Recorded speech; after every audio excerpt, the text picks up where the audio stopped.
जैसी रूप लाल हित हाथ बिकानी। बस जो ही ये भाव आएगा ते ही आपका जीवन प्रियालाल के योग्य हो जाएगा, क्योंकि उनकी संगति मात्र से आपके सारे अहंकारों का नाश हो जाएगा। और जब अहंकार नाश का प्रोसेस शुरू होता है तो उपासक झेल नहीं पाता। क्यों? क्योंकि वो अन्य आश्रय लिए होता है। ध्यान रखना, ये मार्ग की बहुत बड़ी खास बात है। जहां आप खड़े हैं वहां से आपको आगे बढ़ाने के लिए, जहां खड़े हो वहां आपको पीड़ा दी जाएगी, तभी आपके कदम आगे बढ़ेंगे। जहां पीड़ा दी गई, अगर पीछे आपका मार्ग है तो आप लौट जाएंगे। पीछे बिल्कुल रकील खींच देनी ऐसी कि अब हमारे लिए पीछे मुड़ने का कोई चांस नहीं, कोई व्यक्ति वस्तु स्थान मेरा नहीं है। अगर हमें बढ़ना है तो आगे बढ़ना है, नहीं तो यही खड़े रहना है। जब आप चाहे तब यहां से पकड़ के ले जाए, पीछे कदम जाने का हमारे लिए कोई मार्ग नहीं रह गया। और यहां ऐसे चल रहे हैं उपासक, ऐसे कि इधर हाथ फैलाए और इधर पकड़े हुए कि अगर इधर ठीक नहीं लगा तो ये तो है ही, तो वहीं लौट के खड़े हो जाते हैं जाके। क्योंकि ताप के बिना, जैसे स्वर्ण को ताप लगाकर पिघलाकर उसे आकार देते हैं, हार कुंडल कंकण आदि, ऐसे ही ये ताप हमारे मन की वासनाओं को, पापों को, मलिनता को भस्म करके सहचरी वपु प्रदान करेगा। पीछे सत्संग में सुना तब श्री भगवान कह रहे थे, मेरे लिए विविध तापों को सहते हैं, कष्ट को सहते। कौन? जिनका अन्य कोई आश्रय नहीं रह गया। अन्य आश्रय रह गया तो माता पिता भाई बंधु, रुपया पैसा, खेती बाड़ी सबके घर में होती है। जो भगवत मार्ग में चलता है वैसा तो नहीं कि उसका घर भिखारी रहा है। अब अगर इधर उसको असुविधा और प्रतिकूलता नजर आई और उधर से संबंध काटा नहीं तो वहीं पहुंच जाएगा, पक्की बात है। इसलिए तिनकी संगति रहने का तात्पर्य है, पहले जिनकी संगति में रहे उनसे पूरा संबंध कट, और ऐसा संबंध कि अपने हृदय की दुख की बात हमको किसी से नहीं कहनी। अब अपने लोग क्या होते हैं कि अपने दुख की बात जहां से निवृत्त होनी वहीं हमारी भावना कमजोर हो जाती है, और जो हमें दुख में फंसाने वाले उन्हीं से दुख निवृत्ति का मार्ग मांग लेते हैं और हम वहीं फंस जाते हैं। ये बात पवित्र हृदय ही समझ सकता है। अहंकार का नाश हुए बिना भगवत प्रेम प्राप्त नहीं होता, और बिना गुरुजनों की शासन वृत्ति के ये अहंकार नष्ट नहीं होता। अहंकार छोटा मोटा देवता नहीं है, ये मूल है सृष्टि में। अहंकार से ही त्रिगुणात्मिक अहंकार वृत्ति हो, उसी से सब का प्रादुर्भाव हुआ। महातत्व से अहंकार, अहंकार से पूरी सृष्टि प्रकट है। ये संस्कृति मूल शूल प्रद नाना और सकल शोक दायक अभिमाना, ताते करहि कृपा निधि दूरी, सेवक पर ममता अति भूरी। भूरी माने बहुत बड़ी, अपने सेवक पर बहुत बड़ी ममता रखने वाले प्रभु और प्रभु के स्वरूप गुरुजन हमारे अहंकार का नाश करते हैं। अगर गुरुजनों के पास तुम आदर प्राप्त करने के लिए आए तो भूल जाना, वो मान और आदर का नाश करने के लिए ही तो बैठे हैं। और तुम वहां मान और आदर का पोषण चाहोगे तो फिर माननी प्रियाजू को नहीं प्राप्त कर पाओगे। प्रियाजू तक, लाडलीजू तक पहुंचने के लिए इस मान और आदर का नाश करना होगा। सब ही मान प्रद और आप अमानी। अब ऐसे जनों को क्या लगता है कि जहां आदर मिले, अगर हम कुछ भी सेवा करें तो माइक से बोला जाए कि आप खड़े हो, इनको माला पहनो, चुनरी पहनो, देखो ये हैं, इन्होंने हमारे को ऐसा ऐसा सेवा किया, और वो फूल रहे हैं। क्या हुआ? सब खत्म तुम्हारी सेवा का महत्व। और अगर सेवा की इसके बाद डांट लग गई, क्या समझते हो तुम? अब तुम्हें लगा कि इतना तो रात भर हम फूल बंगला बनाते रहे, एक फूल इधर से उधर हो गया, हमें डांट लग गई, पूरी की पूरी सेवा सुरक्षित जमा हो गई श्री जी के पास। अब तुम्हें पता नहीं इस रहस्य को, तुम्हें लगा कि यहां तो कोई महत्व नहीं, सेवा का रात भर जग करके फूल बंगला बनाते, सुबह डांट लग जाती है। अरे कम से कम वाह ही कह दे कि क्या बात है, ऐसे बोल दे। ऐसे नहीं, क्या बात है नहीं बोले। यहां बात की बात में पहुंचाना है तो यहां क्या बात बोल देंगे तो कोई बातें नहीं है। बहुत सावधानी की जरूरत है। अब आपकी बुद्धि एक छोटी सी सीमा को केवल जानती है। असीम रूप राशि, प्रेम राशि, सौंदर्य राशि, महामहिम श्री लाडली जो तक पहुंचाने के लिए जब उनके निज जन आपकी बुद्धि में प्रकाश देना चाहते हैं तो आप भाग पड़ते हो। इसीलिए सेवक जी की तिनकी संगति, उनकी संगति छोड़ दी तो खत्म खेल। फिर लोहे में सामर्थ्य नहीं कि सोना बन जाए, चाहे जितना गंगा में पड़ा रहे, जमुना में पड़ा रहे। ये केवल पारसमणि का ही सामर्थ्य प्रभाव है कि जंगहे लोहे को, कुपात्र लोहे को भी वो स्वर्ण बना दे। आलय बन, सेवक जी महाराज के आलय बन बसत संग पारस के आयस कनक समान भयम। हमारी अगर सानिधि का भाव रसिकों के बना रहा तो हम लोहा इनके प्रभाव से श्री जी की सेवा के पात्र बन जाएंगे। सब अनन्य साचे सुविध, सबको हो निज दास। सुमिरन नाम पवित्र यति, दरस परस अघनास। जो श्री प्रिया प्रीतम के प्रेम में है वही साचे हैं। भाव, यदि तुम संसार का अभिमान करते हो, अरबों रुपया हमारे पास है, बहुत बड़े पदाधिकारी हैं, हम बहुत बड़े अमुक अमुक अमुक हैं, तो आंख मूंदते ही कुछ नहीं हो, सब रह गया ढेर। अब क्या बचे? जो तुमने शुभ अशुभ किया उसको भोगो जाके। हमारे प्रभु के यहां किसी भी अधिकार का प्रयोग नहीं है। शरणागत होकर भजन कर रहे हो, यही तुम्हारा सर्वश्रेष्ठ भाव। अगर ये नहीं तो फिर सब झूठा, सब झूठा। उमा कहो में अनुभव अपना, सत हरि भजन जगत सब सपना। अब तुम अपने को माने हुए हो धनी, पदाधिकारी, बड़ा वैभव, बड़ा सम्मान, लेकिन जब काल का एक तमाचा लगा तो सब बिखर गया, कुछ हाथ नहीं लगा। तो साचा कौन हुआ? जिसके पास परम धन राधा नाम है, जो प्रियालाल के प्रेम में डूबे हुए हैं। तो सब अनन्य साचे सुविद, जितने अनन्य हैं प्रियालाल के वही साचे हैं, वही वास्तविक जीवन को अपने विधान में, मंगल विधान में, प्रेम विधान में समर्पित कर दिया है। ऐसे प्रेमी अनन्यों का मैं निज दास हूं। निज दास का तात्पर्य होता है बिका हुआ दास। बिका हुआ दास का मतलब होता है कोई भी बदले में सुख की चाहना नहीं, बस आपकी आज्ञा में तत्पर। ये बड़ा कठिन है। श्री भट्ट देवाचार्य जी ने कहा है, घर जाया निज दास।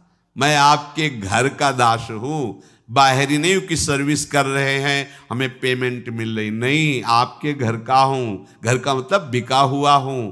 अब आप जैसे जैसे जोई जोई प्यारो करे सोई मोई भावे, जैसे चाहो प्रभु, मैं तो आपको समर्पित हूं।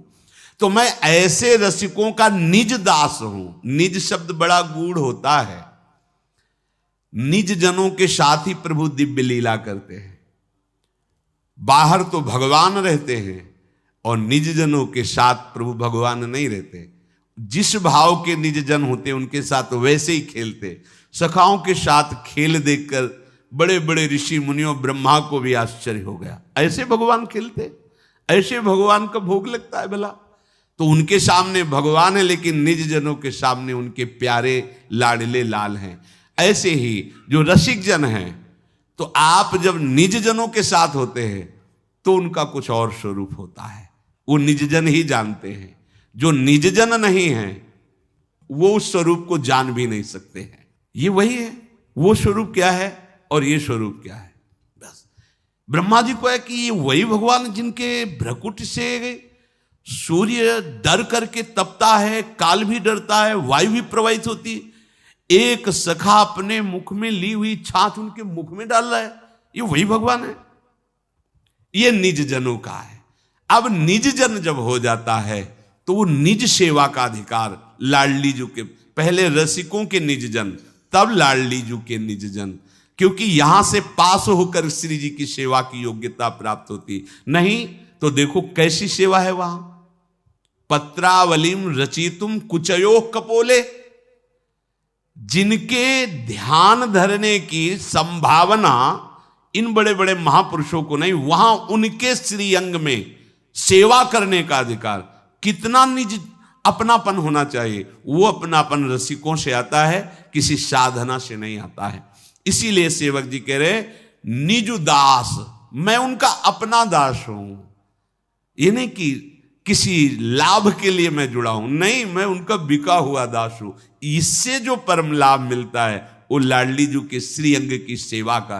विचिन्वंती के शान क्वचन कर जय कंचुक पटम क्वचाप्या मुंचंती कुछ कल, ये दूसरा कोई साधन पथ में चलने वाला नहीं, ये रसिकों के निज दास को सौभाग्य प्राप्त होता है।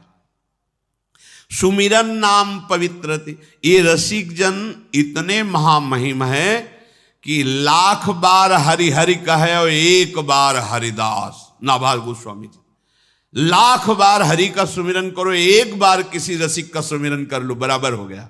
1,00,000 बार हरि हरि और 1 बार किसी हरि प्रेमी भक्त का अमुक संत नागरीदास जी अमुक, 1,00,000 बार हरि हरि के कहने का फल प्राप्त हो गया। सुमिरन नाम पवित्र थे, इनका नाम स्मरण करना, इनका सुमिरन अति पवित्र।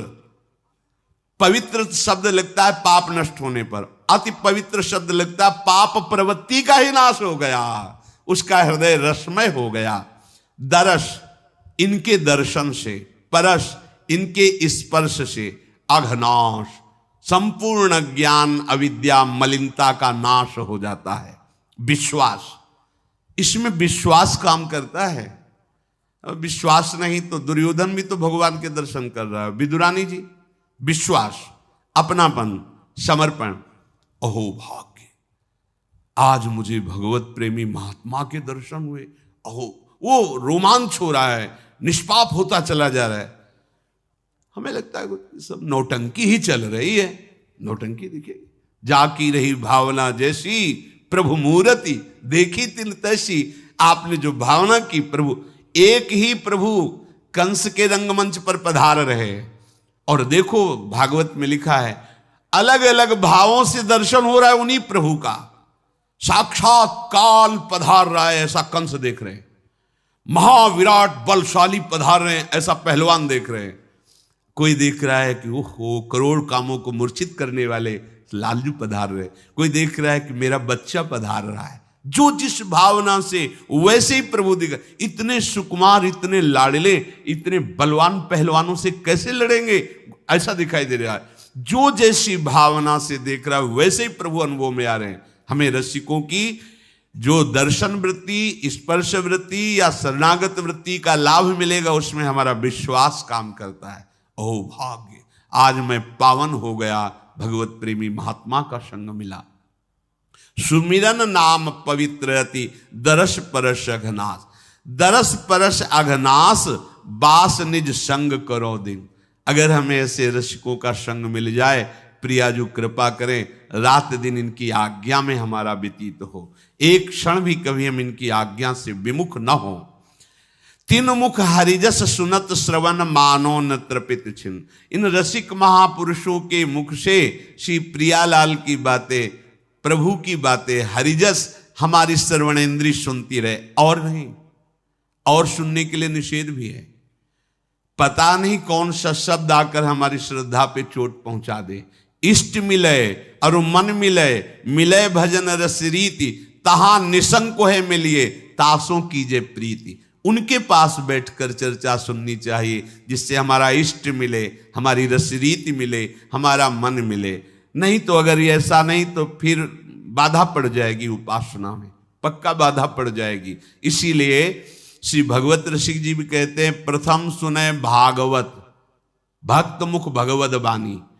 गीता जी सुननी, भागवत सुननी, पर प्रेमी रसिकों के मुख से, क्योंकि वो उस रहस्य को दर्शा सकते हैं प्रियालाल तक। सिद्धांत वर्णन है, पर उस सिद्धांत को मोड़कर निकुंज की तरफ लाना है, सिद्धांत को हमें रसमय बनाकर। तो वो जब अपने श्रीमुख से बोलेंगे तो अपने अनुभव को मिला करके बोलेंगे। तो तीनमुख हरिजस सुनत श्रवण मानो न तृपित छिन। इसका फल क्या होगा? बोले कलि अभद्र वर्णत सहस।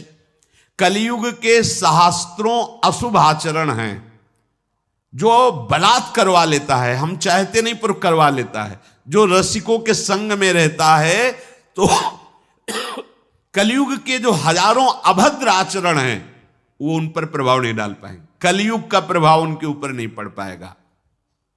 और जितने काम आदि दोष हैं, द्वंद्व है, ये सब उसके ऊपर प्रभाव नहीं डाल पाएंगे। आप देख लो, आप जितनी आज्ञा का उल्लंघन करते हो उतना ही इन दोषों का प्रभाव रहेगा। अगर आप आज्ञा पे हो तो कोई ऐसा अवसर ही नहीं है कि आपके ऊपर आक्रमण हो सके। आप बिल्कुल सुरक्षित हैं। आप असुरक्षित तभी हैं जब आप आज्ञा का उल्लंघन करते हैं, चाहे एकांत में हो चाहे सभा में हो। जब आप आज्ञा का उल्लंघन करेंगे तो आप असुरक्षित हैं, समझ लीजिए। और नहीं तो विषय सामग्री के बीच में रहो, और भला तुम्हें कोई परास्त कर दे तो हमें दिखाना, बस आज्ञा पे रहना। अब आज्ञा का पालन नहीं तो फिर तो प्रचंड माया है ही। जो रसिकों के श्रीमुख से निकले हुए उपदेश को सुनते हैं और उसको अपने आचरण में उतारते हैं तो कलयुग की चाल वहां नहीं चल पाती, कामादि दोष अपना प्रभाव नहीं कर पाते। सेवक जी कहते हैं, सेवक शरण सदा रहे, सुविध साचे अनन्य सब। जो ऐसे रस रीति से प्रियालाल के प्रेमी जन हैं, उनकी शरण में सदा ही रहे। अगर सेवक शरण में नहीं रहेगा तो ये कामादि दोष कलयुग के अभद्र उसको नष्ट कर देंगे। श्री सेवक जी महाराज, श्री राधा वल्लभ भजत भज, भली भली सब होई, रसिक अनन्य सजाति भजी, भली भली सब होई। भली भली तब होई जबहि हरिवंश चरण रति, भली भली तब होई रचित रस रीति सदामति, भली भली सब होई भक्ति गुरु रीति अगाधा, भली भली सब होई भजत भज श्री हरि राधा। जो राधा वल्लभ लाल के भजन करने वाले जन हैं, उनका जो भजन करते हैं, महाप्रभु हरिवंश चंद्रजू ने हरिराम व्यास जी को एक ही उपदेश किया, श्याम श्यामा पद कमल संग सिर नायो। ये है अनुराग का मार्ग। और त्याग, जैसी हरिवंश प्रपंच बंच सब एक ही शब्द में कह दिया, सब हमारे लिए प्रपंच है। हमारे लिए उपासना क्या है? श्याम श्यामा पद कमल संगी तिन सिर नायो। राधा वल्लभ लाल के भजन करने वालों का भजन करने से सब प्रकार से भला होता है। जो अपने सी प्रिया प्रीतम के प्रेमी जन है, जो नित्य विहार रस भजन में डूबे हुए रसिक अनन्य जन हैं, इनका भजन करना चाहिए। भजन का तात्पर्य होता है भज धातु सेवायाम, सेवा का तात्पर्य होता है आज्ञा। इनकी आज्ञा में रहना चाहिए। जो प्रियालाल के भजन करने वाले रसिक जन है, इनके चरणों का आश्रय लेकर इनकी आज्ञा में रहने से सब भला ही भला होता है। क्योंकि इनके चरणों के आश्रय से आचार्य चरणों में निष्ठा प्रकट होती, प्रीति प्रकट होती है।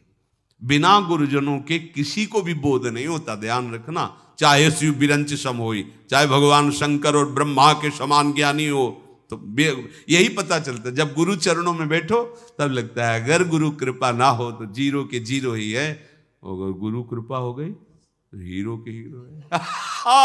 गुरु मेहरबान, सब काम बन गया, सब काम बन। ये देखा है, ये देखा है। साधना एक तरफ है, तपस्या एक तरफ है, और गुरु कृपा एक तरफ है।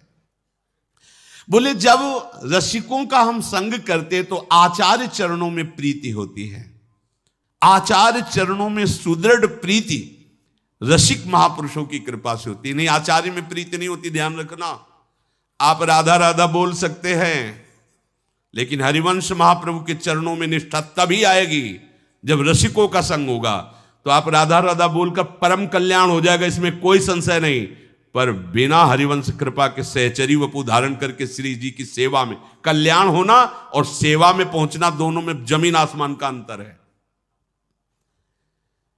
सबे अंग गुणहीन हो ताको यतन न कोई, एक किशोरी कृपा से जो कछ होए सो होई, सोऊ कृपा ति सुलभ नहीं ताको कौन उपाय, चरण शरण हरिवंश की सहजई बन्यो। जो रस श्री हरिवंश ही गावे, कोई बिरला बिरला। निगमागम की कौन चलावे, महाविष्णु के मन नहीं आवे। या रस को तब ही अधिकारी, कृपा करें जब राधा प्यारी। और कृपा लाडली तब ही करें जब श्री हरिवंश जो कर सिर धरे। सच्ची कहते हैं महाप्रभु प्रति क्षण अपने शरणागत का भरण पोषण किसका, शरीर का तो हो ही रहा है, स्वरूप का करते हैं। उनकी कृपा के बिना श्री जी के नवनिभृत निकुंज में प्रवेश पाना हृदय का बहुत कठिन विषय है, वो आप सब देख लो। और जैसे जैसे आचार्य चरणों में प्रीति बढ़ेगी तो गुरु चरण तुम्हारे जीवन धन हो जाएंगे, क्योंकि वहीं से वहां प्रीति बढ़ेगी। और जैसे आचार्य चरणों में प्रीति बढ़ेगी वैसी लाडली जो खेलने लगेंगी आपके साथ, पक्का, इसमें कोई संशय नहीं। ये यहां की बात कहते हैं, यहां जो लिखा है ना, वो तब बात बनती है जब गुरु कृपा से यहां जागृत होती है। बिना हरिवंश कृपा के इस वैभव में प्रवेश होना असंभव। आप नाम जप करके, धाम वास करके परम मंगल को प्राप्त हो सकते हैं, पर लाडली जू के कपोलों पर पत्रावली करने का अधिकार, श्री चरणों में महावर लगाने का अधिकार, लाडली जू के ठसक में भरकर लालजू से बात करने का अधिकार, ये केवल हरिवंश प्रताप से प्राप्त होता है। अंदर से समझ लेना।